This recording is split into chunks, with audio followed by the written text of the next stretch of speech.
name is Opako Mishikeoye, and with me here today are my colleagues Brian, Joy, Anna, and Anita. And we'll be discussing the strategy for Nandos moving to China. Currently, Nandos operates in 23 countries and has over 410 stores in the UK and Ireland. Moving forward, it is important for us to state that our proposed strategy is in line with Nandos' current capabilities. On to the SWOT analysis. We have highlighted certain factors under the political, economic, social, technological, legal, and environmental. So the political factors are lack of transparency, bureaucracy, corruption, and restrictions on foreign companies. Economic factors, we've got high operational cost, economic stagnation, industrial overcapacity, high tariff rate. Social factors such as increasing health trends, general difference in culture, and preference for fine dining. Technological factors like e-commerce and unsecure online payments. Legal factors like underdeveloped intellectual property laws, and environmental factors like pollution and recycling procedures.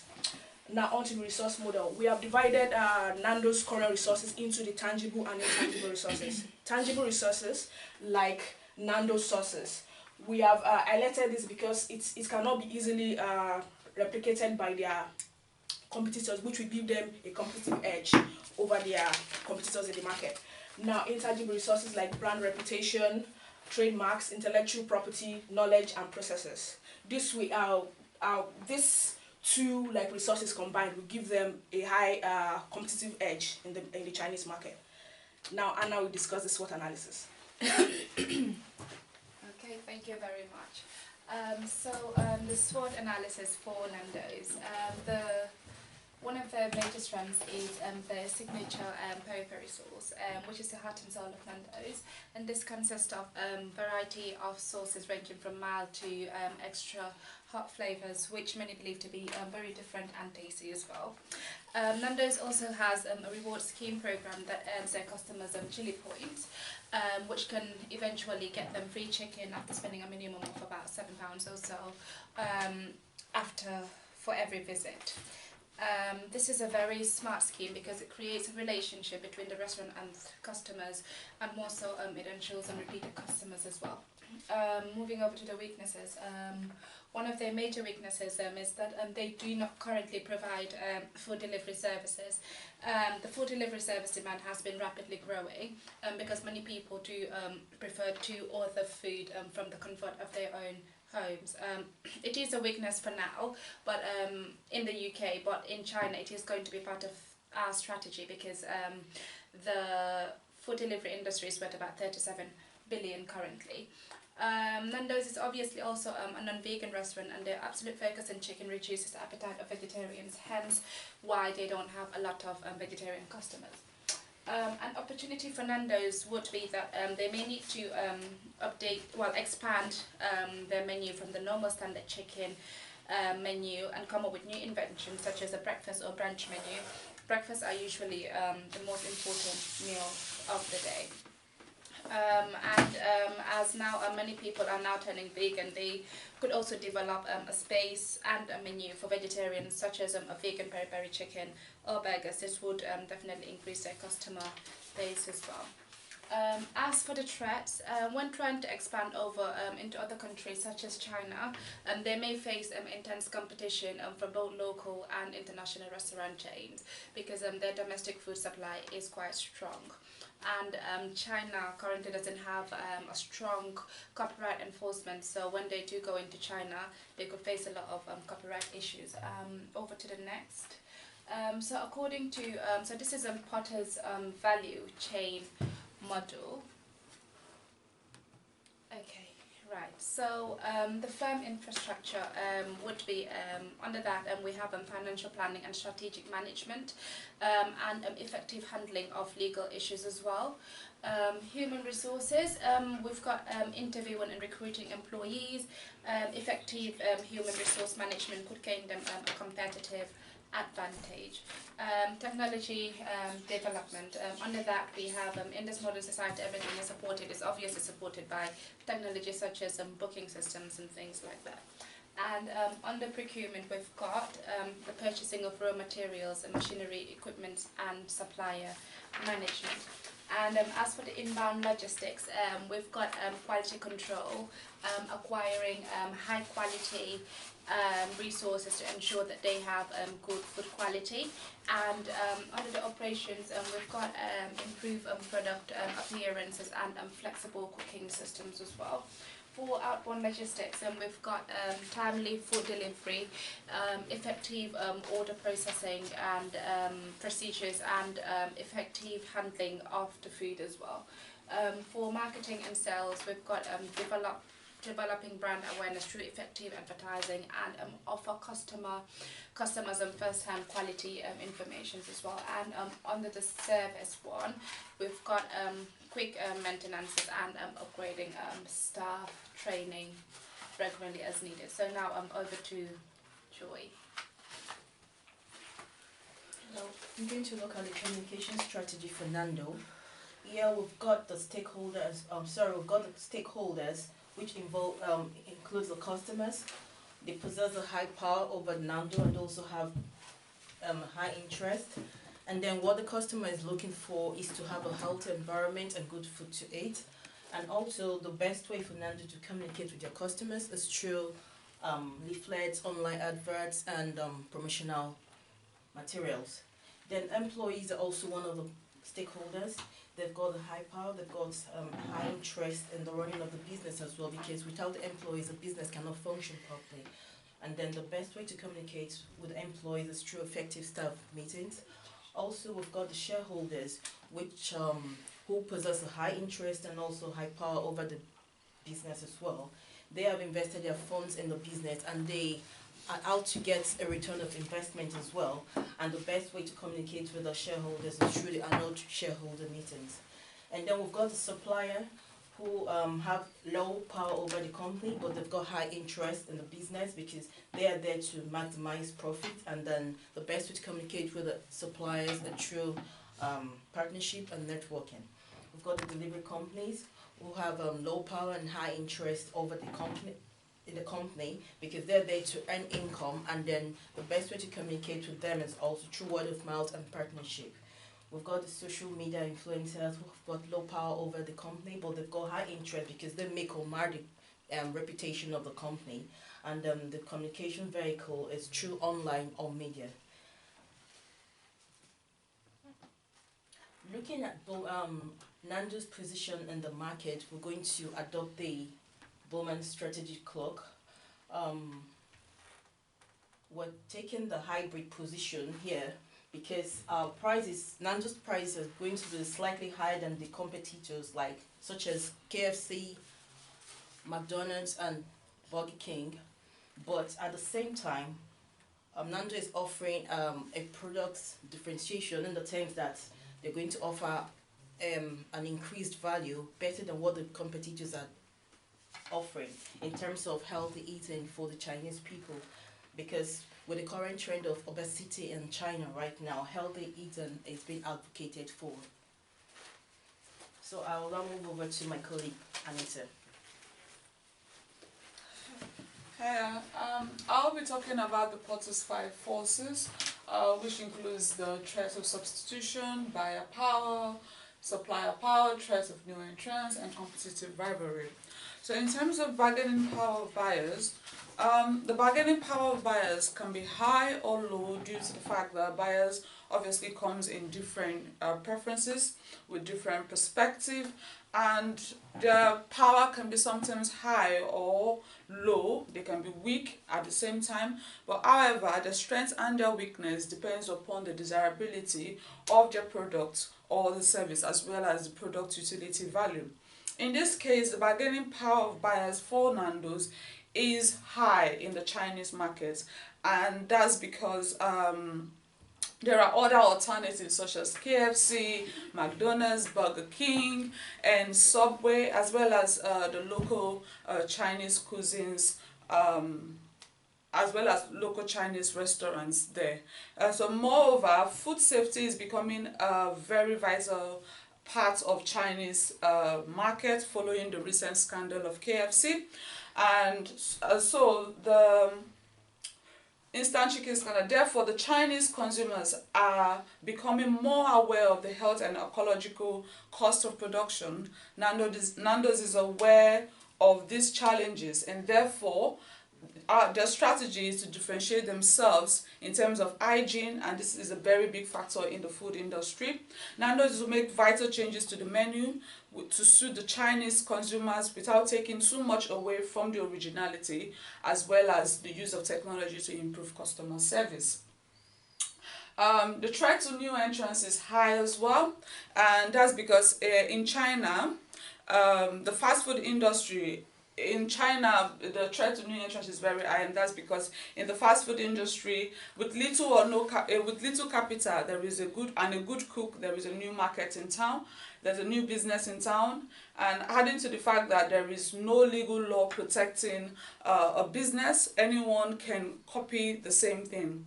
Again, Nando's will differentiate themselves with their unique taste, which is Nando's peri peri sauce, and which cannot be copied. Moreover, the Chinese consumers prefer Western eateries because of the clean and hygienic environment. And again, Chinese consumers are moving towards healthier food, so Nando's will take advantage of this opportunity in order to have a competitive edge over its rivals.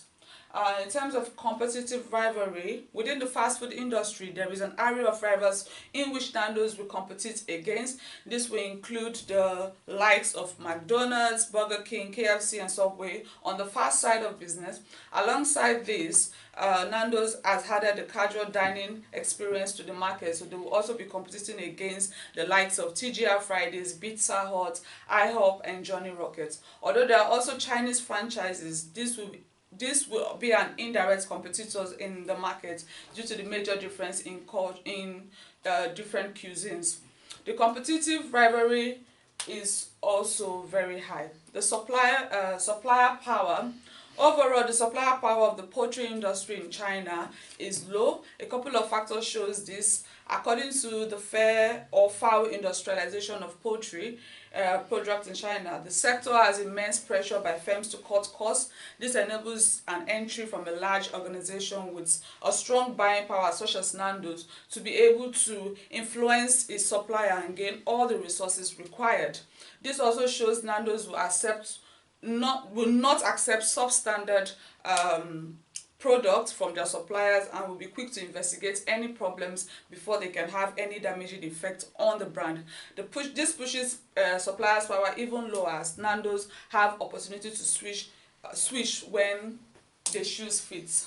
The threat of substitution. Threat to substitution.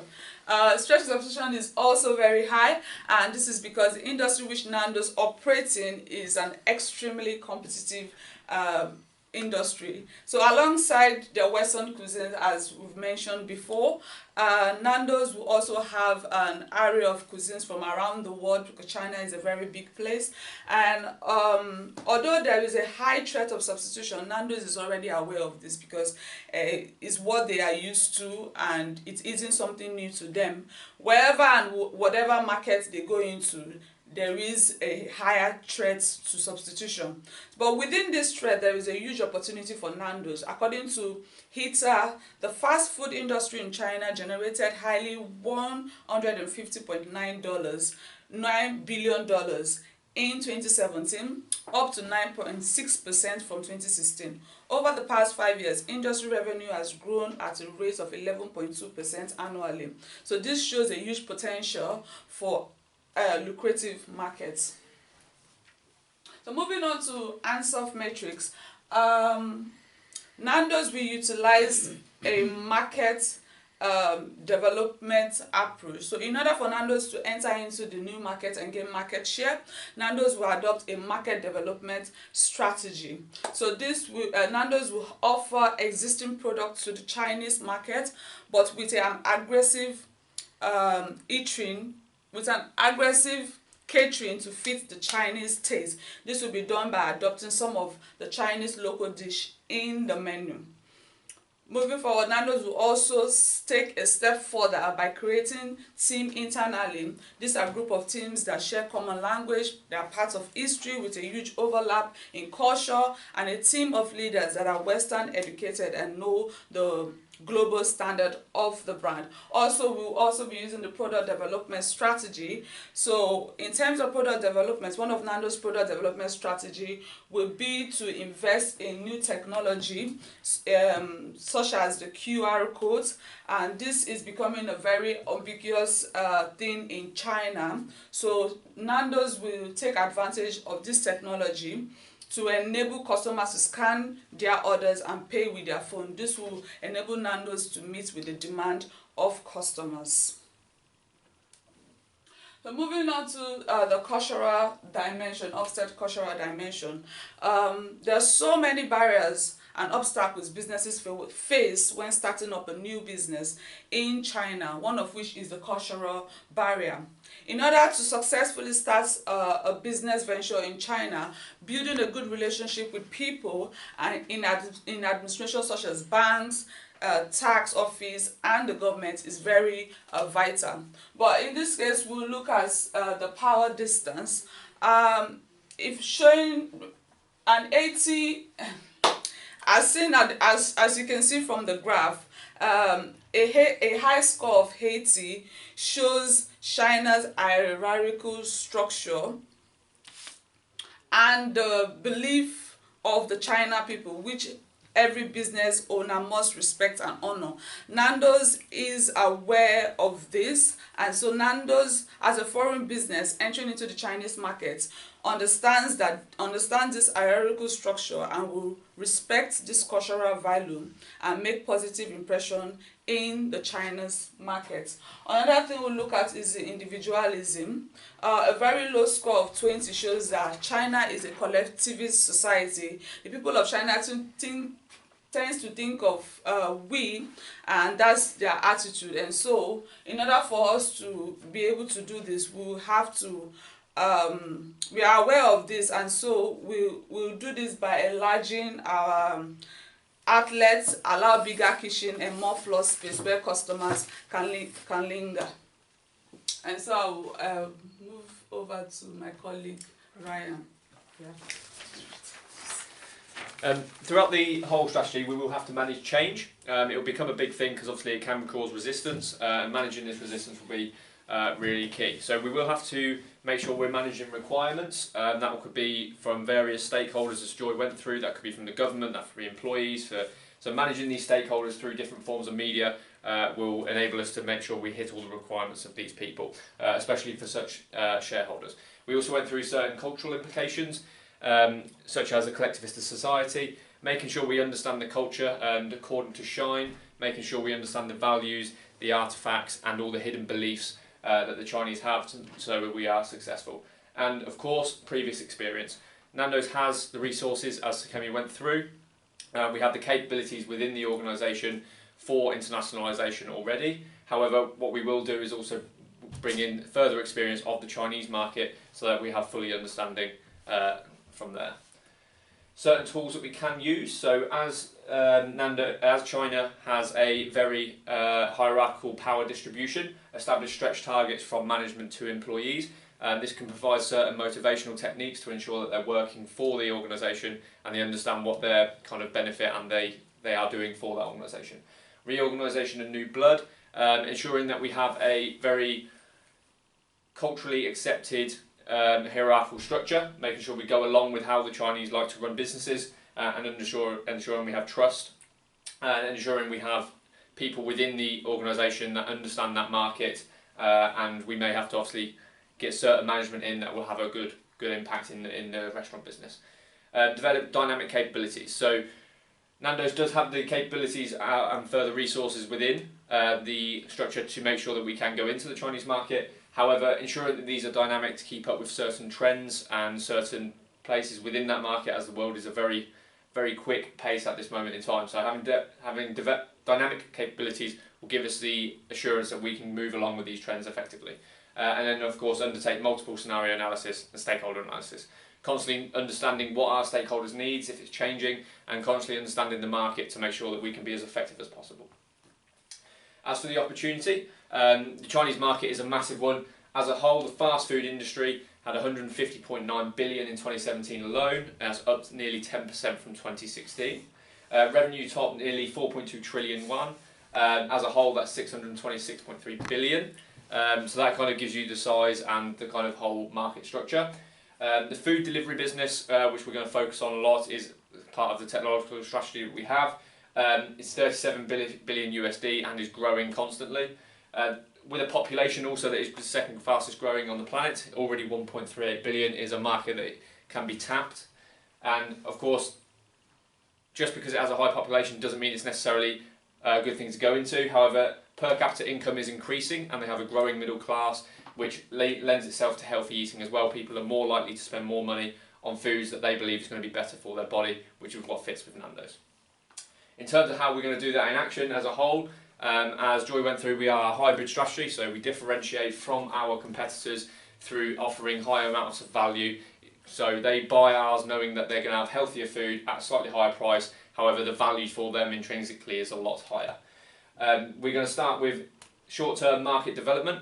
We're going into a new market with our existing product, making sure that we're true to ourselves, true to what has been successful in other countries, and we start with that. Through to product development is that once we're in that market and we're starting to understand the Chinese taste and we've conducted market analysis, we'll start offering certain Chinese authentic kind of foods alongside the normal original offerings. So that's our short-term to long-term plan, and of course understanding our macro and micro environment. These can change, so continuous understanding from management to include people that understand the Chinese market and continue that personal analysis and stuff to make sure nothing's changing and all stakeholders are getting serviced. As for what certain strategy in action, certain technologies, online delivery, utilising local firms, utilising that piece of business that is growing constantly and it's a huge market in China. Utilising QR codes and tap to pay. The Chinese market doesn't particularly like carrying cash around or having a wallet and stuff on them, so having these in stores will help the business grow, and anyone can obviously come in and pay for the store layout as a cultural preference. My colleague went through that China is very much a collectivist society, unlike the UK, therefore that will change the store layout. What we'll have is bigger tables, larger amounts of tables that we can push together for people to eat socially in a comfortable environment where they're happy to come and sit and have a nice meal rather than spending money on an unhealthy meal and McDonald's and stuff like that. And of course, following the healthy eating trend to make sure that we're really hitting it on that strategy. That's our presentation. Thank you for listening. That's it. Yeah. YOLO. My